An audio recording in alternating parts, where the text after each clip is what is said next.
We'll begin our session. हम अपना सत्र शुरू कर रहे हैं. So before the break, we were looking at what we can do if we fall into sin. Break से पहले हम देख रहे थे यदि हम पाप में गिरते हैं तो हम क्या करें. We should not be afraid that we will lose our salvation. हमें इस बात से डरना नहीं चाहिए कि हम अपना उद्धार को खो देंगे. Instead, we should humbly go to the Lord and confess our sin and turn away from our sin. इसके बजाय हम नम्रता से परमेश्वर के पास जाएं और अपने पापों को अंगीकार करें और मन फिराएं. Second, we should express godly sorrow. और दूसरा जो हमने देखे थे, हम जो है परमेश्वर भक्ति की शौक को रखना है. There's a fake sorrow and a godly sorrow. नकली शौक है और परमेश्वर भक्ति का शौक है. Fake sorrow is when you feel very sad for your sin. जो नकली जो शौक बोलते हैं, जो अपने पाप के लिए आप जो दुखी होते हैं, but the next day you go back to that. लेकिन अगला दिन जो है फिर से उसी पाप में चले जाते हैं. Where is the point in going on feeling sad? Next day again happily you'll go back. तो कहाँ आप दुखी होने का क्या मतलब है? अब अगले दिन तो आप खुशी से उसमें जा रहे हो. So one day you're sad, the next day you're happily going back into that same sin. एक दिन आप दुखी होते हो और अगला दिन जो है उसी पाप में खुशी से जा रहे हो. Here on the other hand, these Corinthian believers, they express godly sorrow. दूसरी तरफ ये कोरिन्थी की विश्वासी जो है, ये लोग जो है परमेश्वर भक्ति की शौक दिखाए. Because this godly sorrow, it produces some actions in their life. ये परमेश्वर भक्ति का शौक जो है उनके जीवन में कुछ कार्य को उत्पन्न की.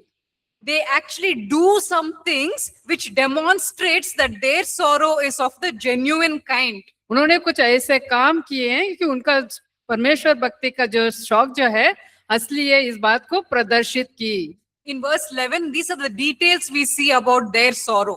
तो 11 वचन में हम देखते हैं उसके शौक के बारे में पूरा विवरण. First it says, they showed eagerness to clear themselves of that sinful thing. ये पहली बात ये बता रहे हैं कि कितना उत्साह और प्रत्युत्तर उन्होंने दिखाई थी उनके पाप के लिए. Second, it says that there was a longing inside them to change their ways. तो दूसरी बात उनको ये बता रहा है कि उनके तरीकों को या मार्ग को बदलने के लिए उनके अंदर लालसा थी. It also says that there was a readiness to see justice done. धुन और तैयारी थी उनके लिए, मतलब दंड देने के लिए या तो न्याय करने के लिए. Because in this particular case, someone in the church had committed a terrible sin. इस मामले में जो है कलीसिया के एक व्यक्ति ने जो है पाप किया था. So they have to, punish him for what he has done, and they were willing to do that. और उन्हें जो है उसने जो किया उसके लिए दंड देना था, वो करने के लिए वो इच्छुक थे. So that's why Paul says in the last sentence, इसलिए पौलुस आखिरी वाक्य में बता रहे हैं, you have proved yourselves to be innocent in this matter. तो तुमने सब प्रकार से यह सिद्ध कर दिखाया कि तुम सब बातों में निर्दोष हो. So this is the main difference between godly sorrow and fake sorrow. यही जो सबसे मुख्य अंतर है नकली शौक और परमेश्वर भक्ति के शौक में. If it's a genuine sorrow, you will start taking steps to change your way. यदि आप सच्चाई से ईमानदारी से अगर शौक मना रहे हो या दुख मना रहे हो, तो आप जो है अपने मार्ग को या तो आपके रास्ते को बदलने के लिए प्रयास करेंगे. You will ask the Lord, what should I do, oh Lord? What can I start doing? And you'll start practicing those new things. तो आप परमेश्वर से मांगे कि मुझे प्रभु जी क्या करना चाहिए और मैं कैसे कर सकता हूँ नए काम करने के लिए. We'll just take the example of maybe a believer who used to be addicted to smoking. ऐसे एक उदाहरण को ले लेते, जो एक विश्वासी जो है धूम्रपान की लत लगा हुआ उसे. So when the Lord begins to convict him of his sin, he confesses and says, yes, Lord, what I am doing is sinful. जब परमेश्वर उसे उसके पाप से उसे कायल करना शुरू करते तो वो उस पाप को अंगीकार कर लेता है. And then he asks the Lord, what can I do, Lord, to come out of this addiction? और उसके बाद वो परमेश्वर से कहता है कि मैं क्या कर सकता हूँ प्रभु इस लत में से बाहर आने के लिए। You know, he'll go to maybe someone that he can trust, some spiritual leader whom he can trust, and he will ask them for advice. वो कुछ आत्मिक अगुओं के पास जा सकते हैं जिन पर वो भरोसा करता है, उनसे सलाह मांग सकता है। He will try to avoid going on that particular road where the regular shop is, from where he buys his cigarettes. वो ऐसा भी ये भी कोशिश कर सकता है कि जहां से वो हमेशा सिगरेट खरीदता है उस रास्ते में ना जाते हुए कहीं दूसरा रास्ता अपनाए। Because whenever he goes down that road, the temptation will come. क्योंकि जब उस रास्ते वो जाएगा तो उसको प्रलोभन आएगी। So he'll avoid that. He'll maybe go take another route and avoid going down that particular road. तो उससे बचने के लिए उसे दूसरा रास्ता लेकर जाना होगा। He will stop spending time with friends who all have cigarettes in their hand. और उसे जो भी धूम्रपान करते हैं उन सारे दोस्तों के साथ समय बिताना बंद करना होगा। Because if he spends time with them, they'll pull him back into the habit. क्योंकि उनके साथ अगर समय बिताएगा तो वे उसे फिर से उस आदत में खींच लाएंगे। And he will cry out to God each day and say, Lord, through your Holy Spirit, through your power, deliver me permanently from this addiction. तो हर दिन वो परमेश्वर से पुकारें कि परमेश्वर आपके सामर्थ के द्वारा, आपके पवित्र आत्मा के द्वारा मुझे इसमें से आप छुड़ाइए। So simply feeling guilty and crying some tears is not going to help.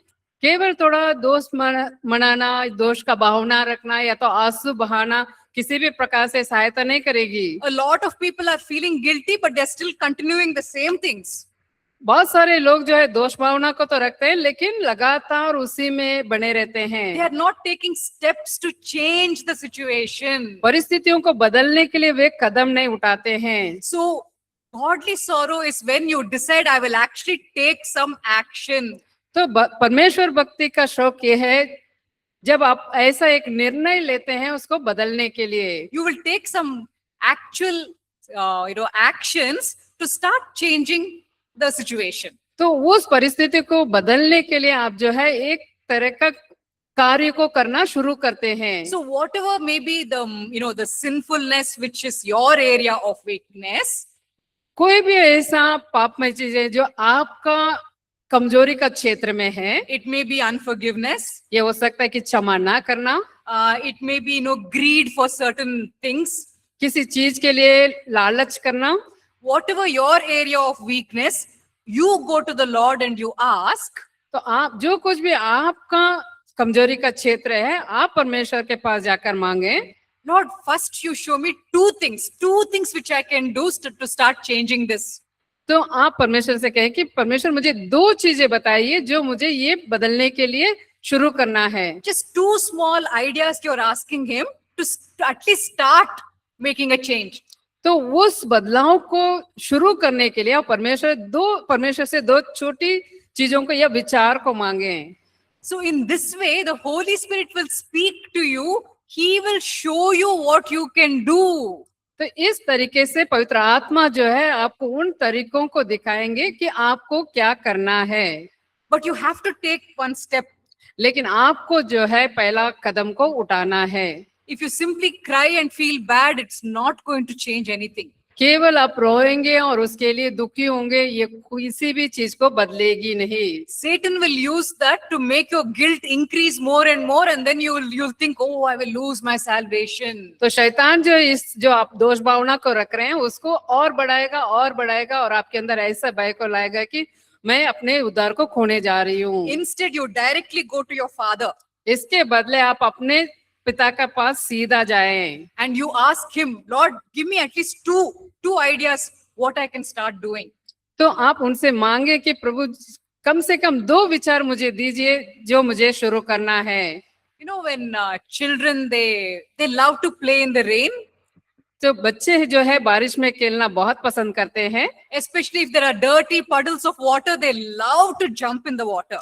जहाँ मिट्टी से भरा हुआ पानी रहता है, कीचड़ में खेलना उन्हें बहुत अच्छा लगता है। This is what my sister and I used to do when we were little. यही जब मैं और मेरे बहन जब छोटे थे करते थे, we ended up with some skin disease all over the skin. तो उसके करने के द्वारा जो है हमारे त्वचा में पूरा पोड़ियां जैसे आ गए थे। And then my mother had to apply all kinds of creams and medicines to make us well. तो उसके बाद मेरे माँ को जो है कई प्रकार के क्रीम और दवाइयां लगाने पड़ी हमारा ठीक करने के लिए। So, you know, when children are like this and they have these messy habits, तो जो बच्चे ऐसे हैं उनके पास ऐसे गड़बड़ी करने वाले आदतें हैं। there are two kinds of children. दो प्रकार के बच्चे हैं। There are children who will make a big mess and then they'll go running to daddy and mummy to help them. तो एक प्रकार के बच्चे ये होते हैं कि बहुत ही गड़बड़ी कर डालते हैं, उसके बाद जो है अपने माता पिता के पास भागते हुए जाते हैं। You know, because they have made a mess, now they want daddy and mummy to repair the mess. तो क्योंकि उन्होंने गलती कर चुके हैं, गड़बड़ी कर चुके हैं, तो वो जो है अभी चाहते हैं कि उनका माता पिता जो है उसको ठीक करें। And then there are some children who are so scared, they will run away from mummy, daddy and they'll try to hide what they did. तो कुछ बच्चे ऐसे होते हैं जो उन्होंने किया है उसे माता पिता से डरते हैं और माता पिता से दूर भागते हैं उसे छिपाने के लिए। God doesn't want us to run away from him. He wants us to run to him. परमेश्वर हमें उनसे दूर भागना नहीं चाहते हैं, वो चाहते हैं कि हम उनके पास आएं। So even if you're a believer with the worst addiction on earth, run to your father. Don't run away from your father.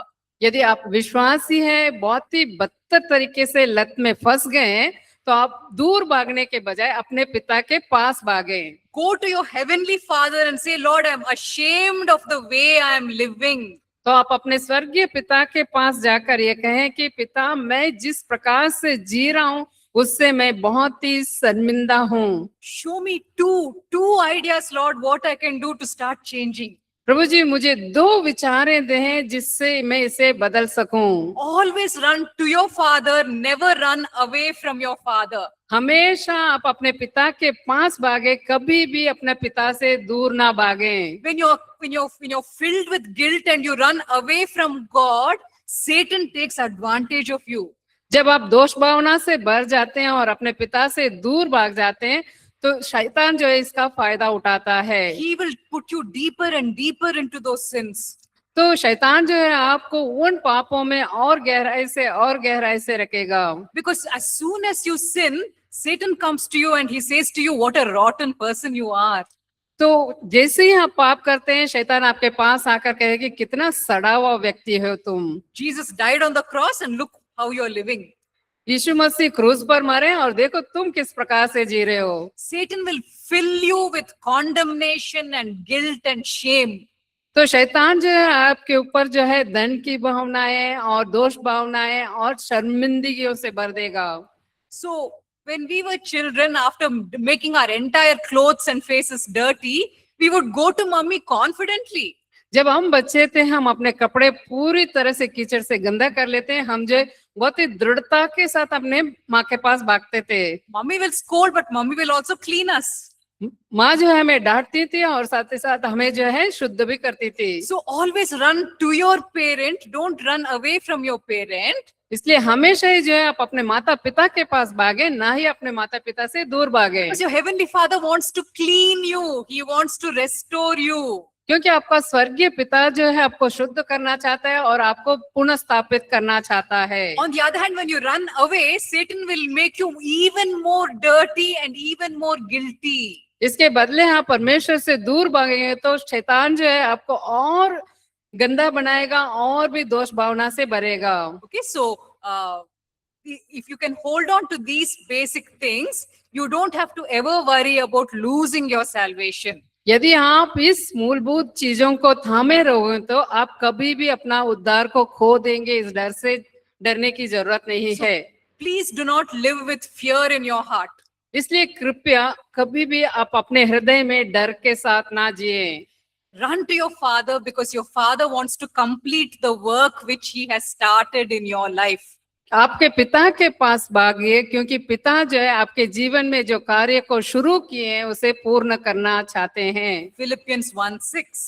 फिलिपियों 1 का 6 वचन। It says that he who began a good work in you will carry it on to completion. तो इसमें बताया कि जिसने तुम में अच्छा काम आरंभ किया है वही उसे यीशु मसीह के दिन तक पूरा करेगा। He will not stop halfway and say, "Oh, I don't want this child anymore." तो आधे में रोककर ये नहीं कहेगा कि मुझे आगे को इस बच्चे की जरूरत नहीं है। Okay, so therefore, we can be confident. We don't have to live with fear.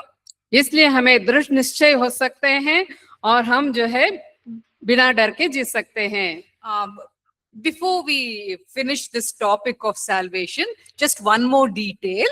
ये उद्धार के विषय के समाप्त करने से पहले और एक बात है, What about little children who are maybe under the age of 4, very young children? What if they die in that young age? छोटे बच्चे जो 4 साल से भी छोटे हैं, उस उम्र में यदि वो मर जाते हैं तो उनका क्या है? They are not old enough to understand the salvation message. वो इतने उम्र के नहीं हो गए कि उद्धार के संदेश को समझ सकें। So this is what the scripture says about, that kind of young children. उस प्रकार के छोटे बच्चों के लिए वचन इस प्रकार से बता रहा है। In Deuteronomy 1:39, व्यवस्था विवरण पहला अध्याय का 39वां वचन, of course, it's talking about some other topic, असल में वो किसी और विषय के बारे में बात कर रहा है, but over there it talks about, it describes children who do not yet know good from bad. तो यहाँ इस बारे में बता रहे हैं कि उन बच्चों के बारे में जो अभी तक अच्छा या बुरा के बारे में उनको ज्ञान नहीं है। The verse is talking about a different topic, ये वचन जो है दूसरा विषय के बारे में बात कर रहा है, but the phrase, it talks about children who do not yet know good from bad. लेकिन यहाँ इस विषय के 20 वाक्यांश के बारे में बता रहे हैं जिस बच्चे के भले और बुरे का भेद नहीं है। In the same way, if you go to Isaiah 7:15 and 16, इसी प्रकार से आप ऐसाया के 7वें अध्याय में जाएंगे, 15 और 16 वचन, the same kind of idea is repeated over there. इसी प्रकार का विचार को वहां दोहराया गया है। Someone can read out Isaiah 7:15 and 16. ऐसाया 7वें अध्याय के 15 और 16 वचन। और जब तक वह बुरे को त्यागना और भले को ग्रहण करना ना जाने, तब तक वह मक्खन और मधु खाएगा, क्योंकि उससे पहले कि वह लड़का बुरे को त्यागना और भले को ग्रहण करना जाने, वह देश जिसके दोनों राजाओं से तू घबरा रहा है निर्जन हो जाएगा। Now these verses are talking about some other topic, ये वचन जो है कुछ और विषय के बारे में बात कर रहा है, but they're describing children in this young age. और यहाँ लेकिन जो है यहाँ वचन जो है उन बच्चों के बारे में बता रहे जो बहुत छोटे हैं। These are children who have not yet fully understood what is right, what is wrong. ये ऐसे बच्चे हैं जिन्हें जो है क्या सही है क्या गलत है इस बात का ज्ञान अभी पूरी तरह से नहीं है। We'll use the example of a child who is told not to take the laddus which are kept on the table. तो मैं ऐसे एक बच्चे का उदाहरण लेंगे जिस बच्चे से कहा गया कि टेबल पर रखा हुआ लड्डू को ना लें। Okay, and the child looks at the attractive laddus and takes them. और बच्चा उस लड्डू को देख रहा है, बहुत ही आकर्षित है और उसे ले लेता है। So now when mommy says, "What happened to the laddus are kept over here?"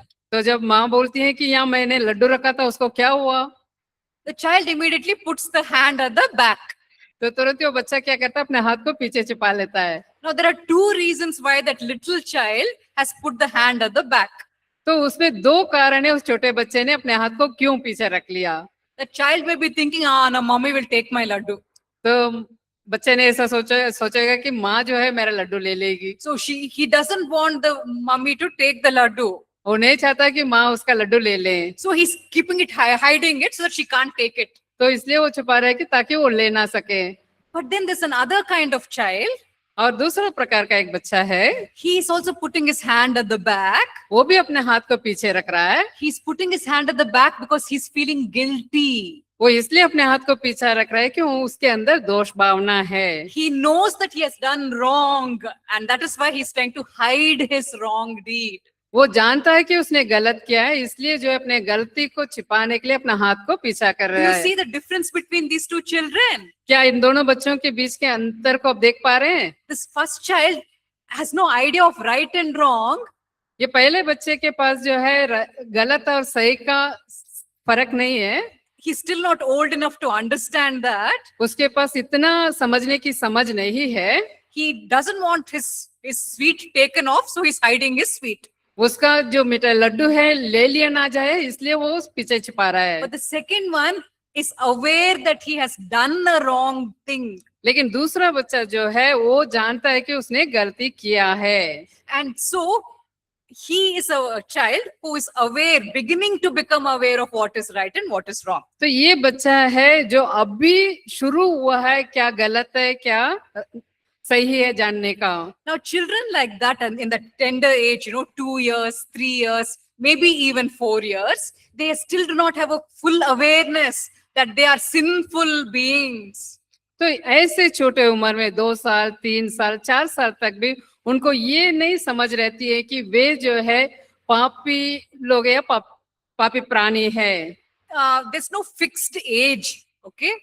कोई निर्धारित उम्र नहीं है, Because some children understand these things fast, some children understand these things slowly. क्योंकि कुछ बच्चे इस बात को जल्दी समझ लेते हैं, कुछ बच्चे जो है देरी से समझते हैं। The Lord knows the heart of the child. परमेश्वर जो है उस बच्चे के हृदय को जानते हैं। So when such little children die, even though they have not accepted Jesus as Lord and Savior, God, the blood covering is there on them. इसलिए ऐसे बच्चों के लिए परमेश्वर उनको हृदय को जानते हैं, इसलिए वो जबकि परमेश्वर को ग्रहण नहीं किए तब भी परमेश्वर उनके हृदय को देखने के कारण वो जो परमेश्वर का लहू का द्वारा जो है वे डापे हुए रहते हैं। These children are covered by the finished work of the cross. ये बच्चे जो है प्रभु यीशु के पूर्ण किए गए कार्य के द्वारा डापे गए हैं। And so even if they die, they will go into the Lord's presence. इसलिए जब वे मरेंगे तो वे जो है परमेश्वर के उपस्थिति में जाएंगे। Usually around the age of 5, a child is old enough to understand spiritual things. आमतौर पे 5 साल के उम्र तक जो है बच्चा जो है आत्मिक चीजों को समझने लगता है। Now there are some 5-year-olds who are still very young and they may not have much understanding. कुछ 5 साल के बच्चे जो है अभी भी जो है इतना समझ नहीं हो सकता है, But there are many who by age 5 they'll know, I should pray to God, I should love Jesus. They know these little things already by the age of 5. तो 5 साल तक कुछ अधिकांश बच्चे जो है मुझे प्रार्थना करना है, प्रभु से प्रेम करना है, ऐसी छोटी छोटी बातों को वे जानते हैं। So I think last month I was seeing in my WhatsApp status, the video of a child. तो मुझे लगता है कि पिछले महीने मैंने अपना व्हाट्सएप स्टेटस में शायद देखा था एक बच्चे का वीडियो के। He's one of the staff, one of the APC staff's children. वो एफएससी स्टाफों में से एक के बच्चे हैं। He doesn't even know, words properly.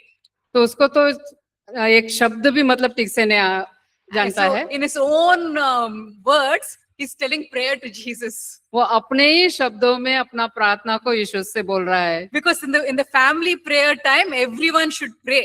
क्योंकि जो पारिवारिक प्रार्थना जो है उसमें हर एक को प्रार्थना करना है। He still doesn't know words fully. अभी तक उसको जो है पूरा शब्द नहीं आता है। But already in his mind, he has understood that there is someone named Jesus.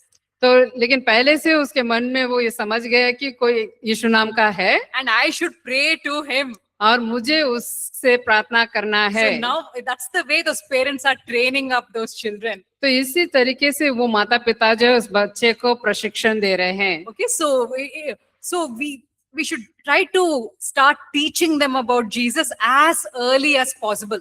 तो हमें जो है उन बच्चों को जो है जितना जल्दी हो सकता है उतना जल्दी प्रशिक्षण सिखाने की कोशिश करनी चाहिए। But we can have the assurance that the blood covering is there upon these young children.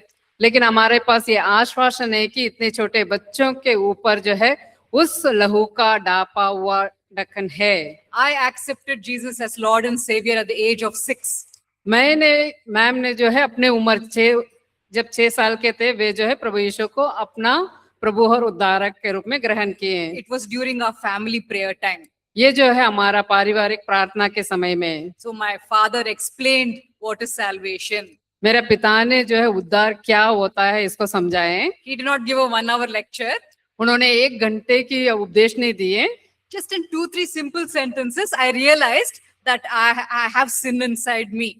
तो कुछ साधारण 2-3 वाक्य थे, उन्होंने बताए, तब जो है मेरे अंदर ये एहसास हुआ कि मेरे अंदर पाप है। So Jesus can wash my sin.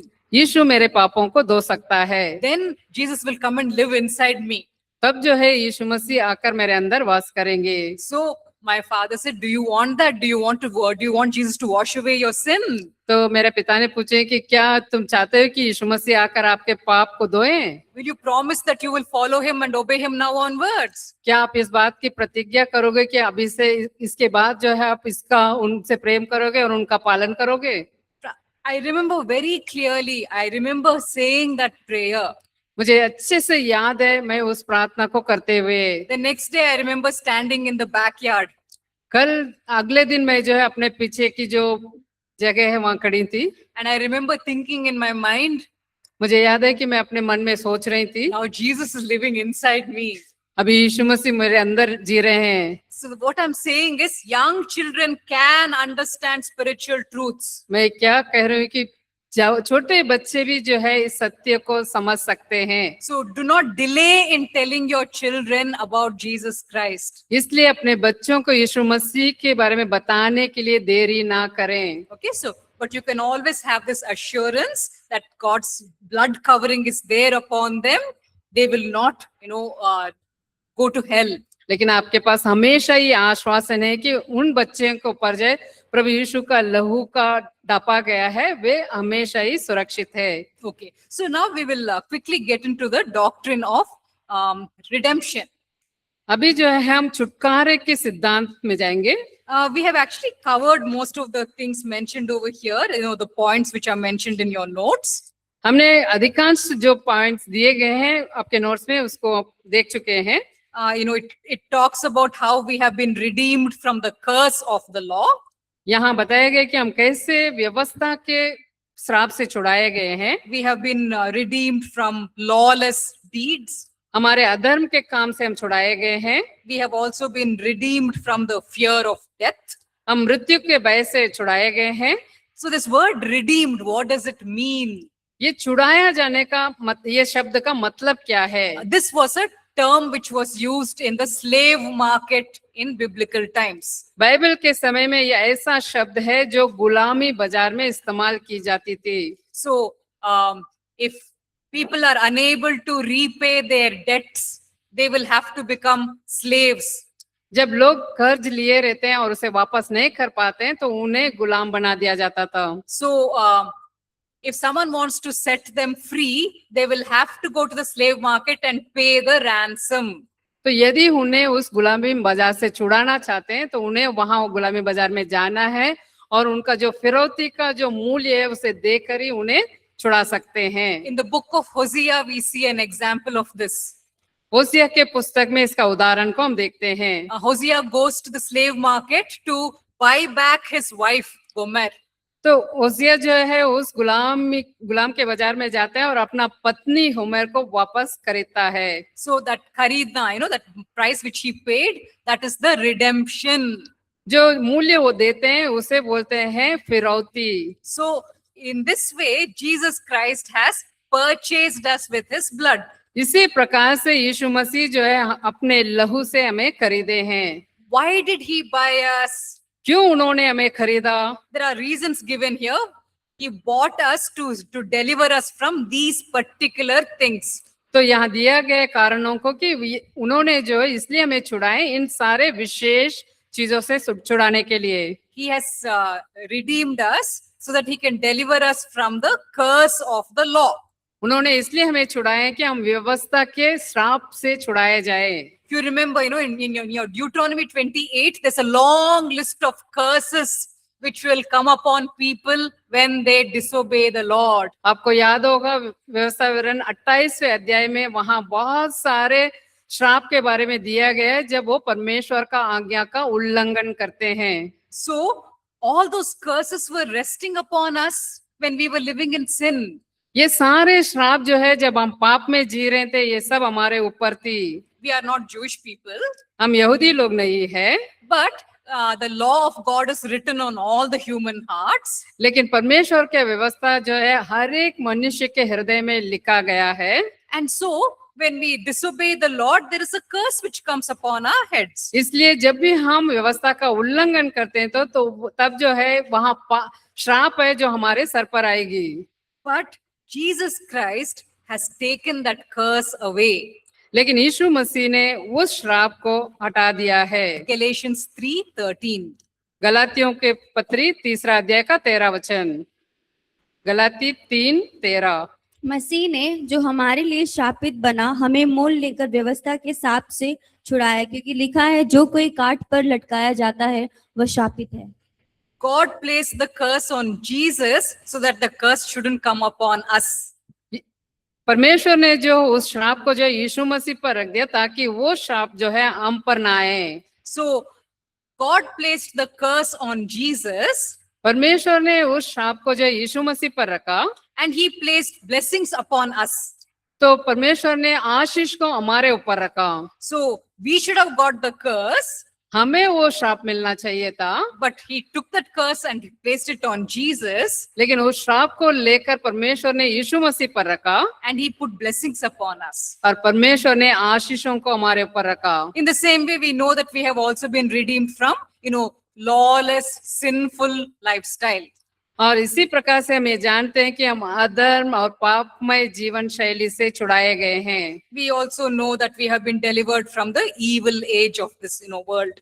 इस वर्तमान बुरे युग से भी हम छुड़ाए गए हैं। All these people are heading towards hell, but we will be safe in heaven.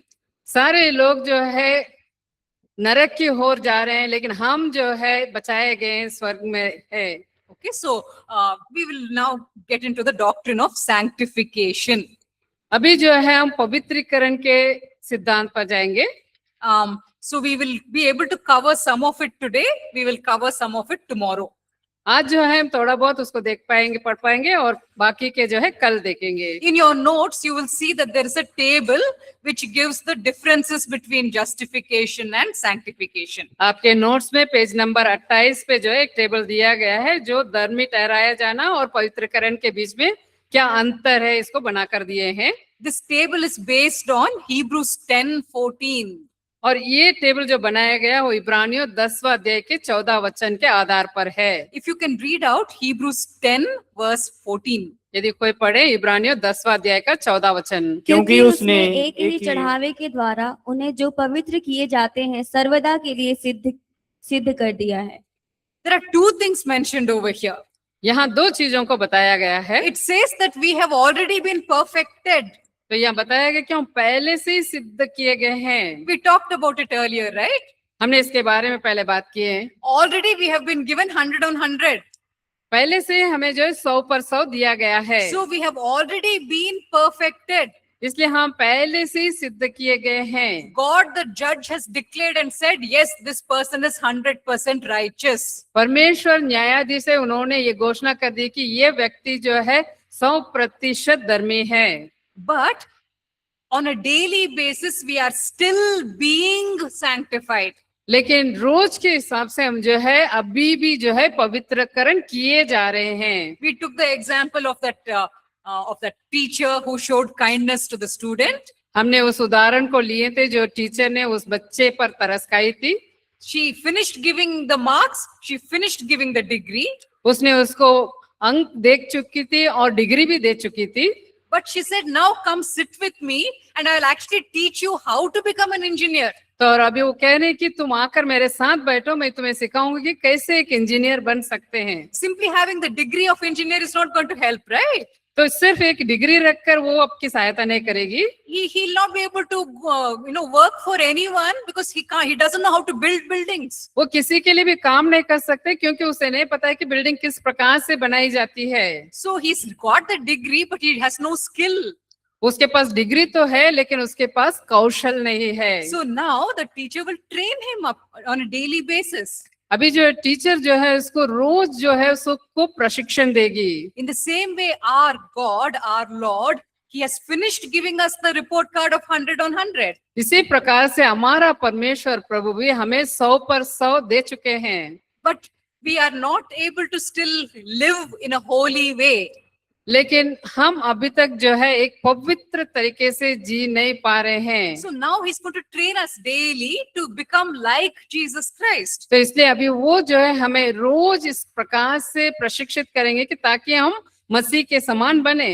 Okay, so this is the work which Jesus Christ did on the cross for us, according to Romans 8, verses 1 to 4. Romeo 8वां अध्याय के 1 से लेकर 4 तक के वचन के कार्य ही यीशु मसीह ने क्रूस पर हमारे लिए किए हैं। Yeah, 8. अतः अब जो मसीह यीशु में है उन पर दंड की आज्ञा नहीं, क्योंकि वे शरीर के अनुसार नहीं वरन आत्मा के अनुसार चलते हैं। क्योंकि जीवन की आत्मा की व्यवस्था ने मसीह यीशु में मुझे पाप की और मृत्यु की व्यवस्था से स्वतंत्र कर दिया। क्योंकि जो काम व्यवस्था शरीर के दुर्बल होकर न कर सकी उसको परमेश्वर ने किया, अर्थात अपने ही पुत्र को पापमय शरीर की समानता में और पाप बलि होने के लिए भेजकर शरीर में पाप पर दंड की आज्ञा दी, इसलिए कि व्यवस्था की विधि हम में जो शरीर के अनुसार नहीं वरन आत्मा के अनुसार चलते हैं पूरी की जाए। It says over here in verse 2 that the law was powerless to help us because it was weakened by the flesh. ये बताया गया कि व्यवस्था के पास इतना सामर्थ्य नहीं थी क्योंकि वो शरीर के द्वारा दुर्बल थी। The law of Moses told the people of Israel again and again, you should keep this law, and then you should keep this commandment, you should follow this particular ceremony. तो ये मूसा का जो व्यवस्था थी वो जो लोगों को दी गई थी, आपको ये इसका पालन करना है, इन सारी चीजों का आपको करना है। So again and again the law of Moses kept telling people what they should do. तो मूसा का जो व्यवस्था जो है बार बार लोगों को यही बताती रही कि उन्हें क्या करना चाहिए। But the law was not giving them the power to do it. लेकिन वो जो व्यवस्था जो है उन्हें उसे करने की सामर्थ्य नहीं दी। They were weak in their flesh. वे अपने शरीर में बहुत ही दुर्बल थे। They were slaves of sin.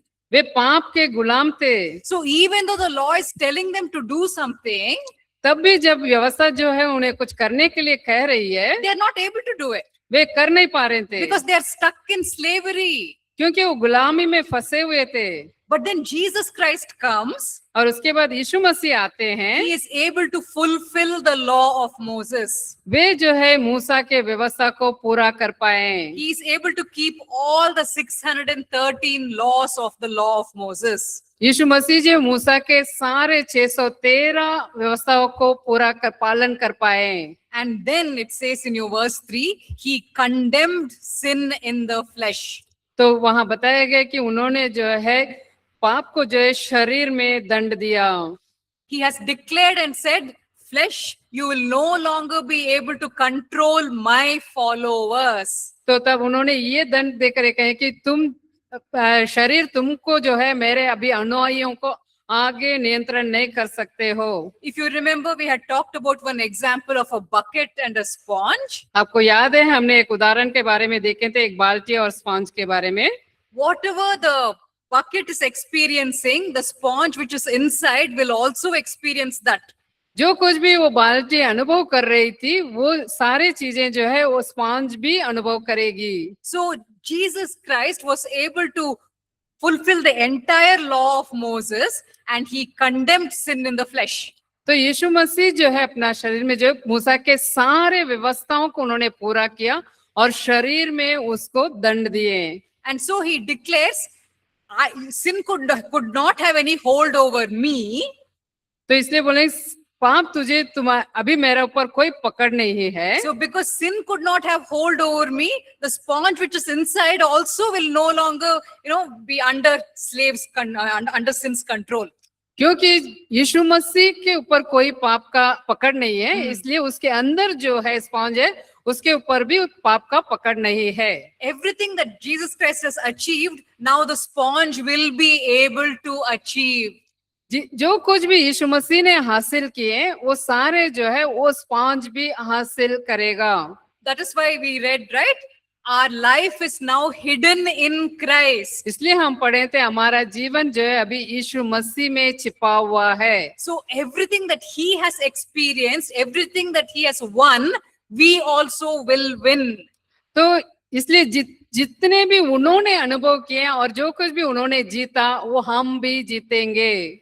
That is why we can confidently say, I will be able to have victory over sin. इसलिए हम दृढ़ निश्चय के साथ कह सकते हैं कि मैं जो है पाप पर विजय प्राप्त करूंगी। Why? Because now my life is hidden in Jesus Christ. क्यों? अभी मेरा जीवन जो है यीशु मसीह में छुपा हुआ है। And so, because Jesus was able to win victory over sin, now he will enable me also to have victory over sin. क्योंकि यीशु मसीह ने पाप पर विजय पाया है, इसलिए वो मुझे भी जो है पाप पर विजय पाने के लिए सक्षम बनाएगा। Okay, so,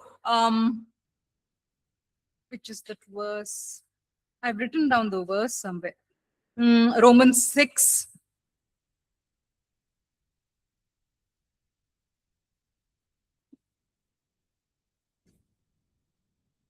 Okay, I'll maybe cover the verse tomorrow. I'm not able to find the exact verse. 6:14 Read it out. तब तुम पर पाप की प्रभुता न होगी, क्योंकि तुम व्यवस्था के अधीन नहीं वरन अनुग्रह के अधीन हो। Yeah, but then we'll get into the details tomorrow. So, all right. So now because of what Jesus Christ has done, we are not slaves of sin. क्योंकि यीशु मसीह ने जो किया है, इसलिए हम जो है पाप का गुलाम नहीं है। However, we are now slaves of righteousness. लेकिन साथ ही साथ हम जो है हम धार्मिकता के गुलामी है। It's written in Romans chapter 6 verse 18. Romeo 6 अध्याय का 18 वचन। It says that we have been set free from sin and we have become slaves of righteousness. और पापों से छुड़ाए जाकर धर्म के दास हो गए हैं। So we cannot say I have been set free from sin, so now I'll go and do whatever I want. तो हम ऐसा नहीं कह सकते हैं कि अभी जो है हम पाप से छुड़ाए गए हैं, इसलिए अभी मैं जाकर जो चाहूँ वह कर सकता हूँ। You are still a slave. अभी भी दास है या गुलाम है। But now you are not a slave of wickedness. Now you are a slave of righteousness. अभी आप जो है दुष्टता का दास नहीं है, अभी आप जो है धार्मिकता का दास है। But it's not a nice thing to be a slave. लेकिन दास बने रहना अच्छी बात नहीं है। So we don't understand slavery in the way that slavery is practiced in our sinful world. तो हम इस प्रकार से नहीं समझते कि जैसे संसार में पापमय संसार में जिस प्रकार से उसकी अभ्यास की जाती है। The slavery of righteousness, which is being talked about over here, is a different kind of slavery. यहाँ जो है धर्म का दास के बारे में या गुलामी के बारे में बताया गया, वो जो है अलग प्रकार के गुलामी के बारे में है। We will look at 2 verses which will show that Jesus offered himself as a slave. तो हम 2 वचनों को देखेंगे जहां वो बता रहे हैं कि यीशु मसीह खुद को एक दास के रूप में बलिदान किए या दे दिए।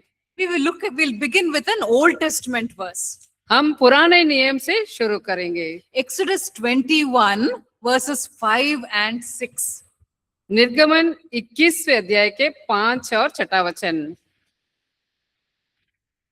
परंतु यदि वह दास दृढ़ता से कहे, मैं अपने स्वामी और अपनी पत्नी और बालकों से प्रेम रखता हूँ, इसलिए मैं स्वतंत्र होकर नहीं जाऊंगा, तो उसका स्वामी उसको परमेश्वर के पास ले चले, फिर उसको द्वार के किवाड़ या बाजू के पास ले जाकर उसके कान में सुतारी से छेद करे, तब वह सदा उसकी सेवा करता रहे। In biblical times, slavery was not the kind of slavery, which the African community suffered. Bible के समय जो है इस प्रकार का दो दासत्व नहीं था जैसे आजकल अफ्रीका देश में जिस प्रकार से उनको सताव हो रही है। In the 1800s, the African community was put into horrible kind of slavery. 18वीं सदी में जो है जो अफ्रीका के लोग जो है बहुत ही भयानक गुलामी में रखे गए थे। Biblical slavery was not like that. Bible समय के जो गुलामी इस प्रकार की नहीं थी। So here it's talking about a slave who is enjoying working for his master. यहाँ बता रहे कि ऐसा एक गुलाम है जो अपने स्वामी के लिए काम करने के लिए बहुत ही खुश हो रहा है। He has finished paying all his debts. उसने जो है अपने सारे जो कर्ज थी उसे भर दिया। And so now he can go free if he wants. यदि वो चाहे तो अभी वो स्वतंत्र होकर जा सकता है, but he wants to continue working for this master. लेकिन वो जो है अपने इसी स्वामी के लिए लगातार काम करना चाह रहा है। And so they go to the judges, इसलिए वे जो है न्यायियों के पास जाते हैं, and then in front of all the judges, his ear will be pierced, a hole will be made in his ear. तो सारे उन न्यायियों के सामने जो है उसके कान में जो है छेद की जाएगी। And so that will be proof that now he's a lifelong slave for that particular master. तो ये इस बात को साबित करेगी कि अभी जो है ये व्यक्ति जो है जीवन भर के लिए उस मालिक का दास बना रहेगा। Now look at what it says about Jesus Christ in Psalm 40 verses 6 to 8. वचन 40 6 से लेकर 8 तक के वचन। जब वह मेल बलि और अन्य बलि से तू प्रसन्न नहीं होता, तूने मेरे कान खोद कर खोले हैं, होम बलि और पाप बलि तूने नहीं चाहा। तब मैंने कहा, देख मैं आया हूँ, क्योंकि पुस्तक में मेरे विषय ऐसा ही लिखा हुआ है। In these verses, the psalmist is giving a prophecy about the Messiah. इस भजन में जो है भजनकार जो है मेसिया के बारे में भविष्यवाणी कर रहा है। He says that a Messiah will come one day and his ear will be opened. ये बता रहा है कि मसीहा एक दिन आएगा और उसका कान जो है खोद कर खोला जाएगा। So this Messiah will come to do the will of God. ये मेसिया जो है परमेश्वर का इच्छा करने के लिए आएगा। He says over here, the Messiah is speaking in these verses and he says, you don't want just a sacrifice or an offering. तो यहाँ वचन बता रहे कि तुझे मेल बलि और अन्न बलि तू प्रसन्न नहीं होता। You want me to do your will. I delight to do your will, oh my God, he says. तो बता रहे कि हे परमेश्वर, मैं तेरी इच्छा पूरी करने से प्रसन्न हूँ। So Jesus chooses to become a voluntary slave of the Father when he comes to the earth. जब यीशु मसीह इस पृथ्वी पर आए तो वे जो है पिता का स्वयं होकर दास बनना पसंद किए, चुनाव किए। And so it says in Philippians 2 verses 7 and 8. इसलिए फिलिपियों 2 अध्याय का 7वां और 8वां वचन बता रहा है। If you can read out. वरन अपने आप को ऐसा शून्य कर दिया और दास का स्वरूप धारण किया और मनुष्य की समानता में हो गया और मनुष्य के रूप में प्रकट होकर अपने आप को दीन किया और यहाँ तक आज्ञाकारी रहा कि मृत्यु, हाँ, क्रूस की मृत्यु भी सह ली। It says here that Jesus Christ chose to take the form of a bond servant. यहाँ बताया गया कि यीशु मसीह जो अपने आप को ऐसा शून्य करके दास का स्वरूप धारण किया। He allowed his ear to be opened. उन्होंने जो अपने कान को खोलने के लिए अनुमति दी। So, in the same way that he became a voluntary slave, we also choose to become voluntary slaves of righteousness. जैसे यीशु मसीह खुद होकर दास बनना चुनाव किए, इसी प्रकार से हम भी जो है धार्मिकता का दास बनने के लिए चुनाव करना है। We will close for today with one final verse. हम एक आखिरी वचनों के साथ आज के लिए समाप्त करेंगे। Romans 2 verse 4. रोमियो 2 अध्याय का वचन 4। रोमियो 2:4। क्या तू उसकी कृपा और सहनशीलता और धीरज रूपी धर्म को तुच्छ जानता है? क्या यह नहीं समझता कि परमेश्वर की कृपा तुझे मन फिराव को सिखाती है?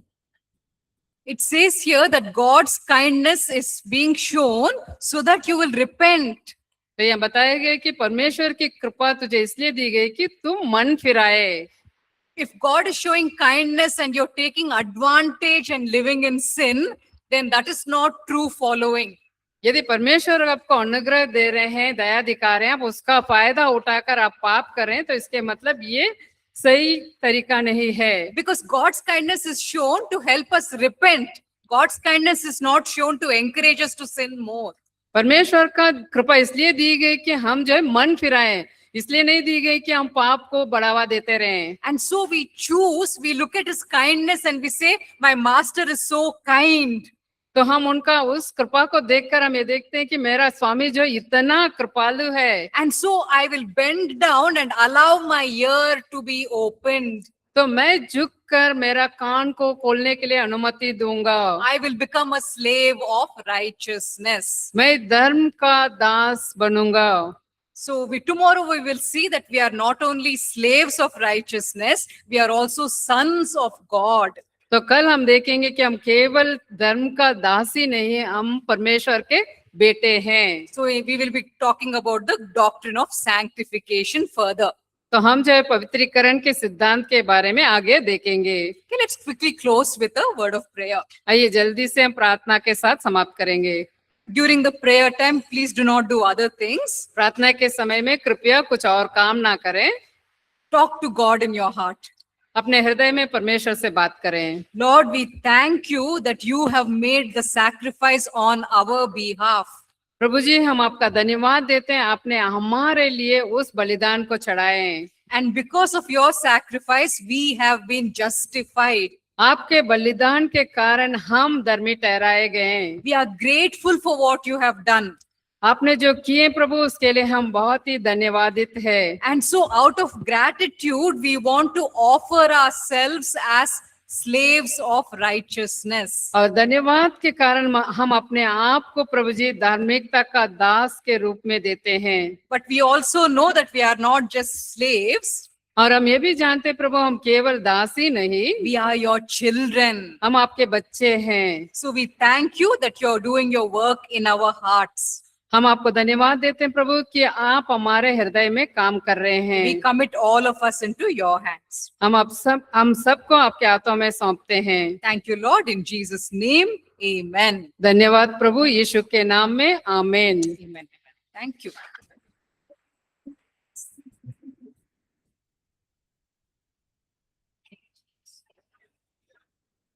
Thank you, Ma. God bless you, Ma. धन्यवाद।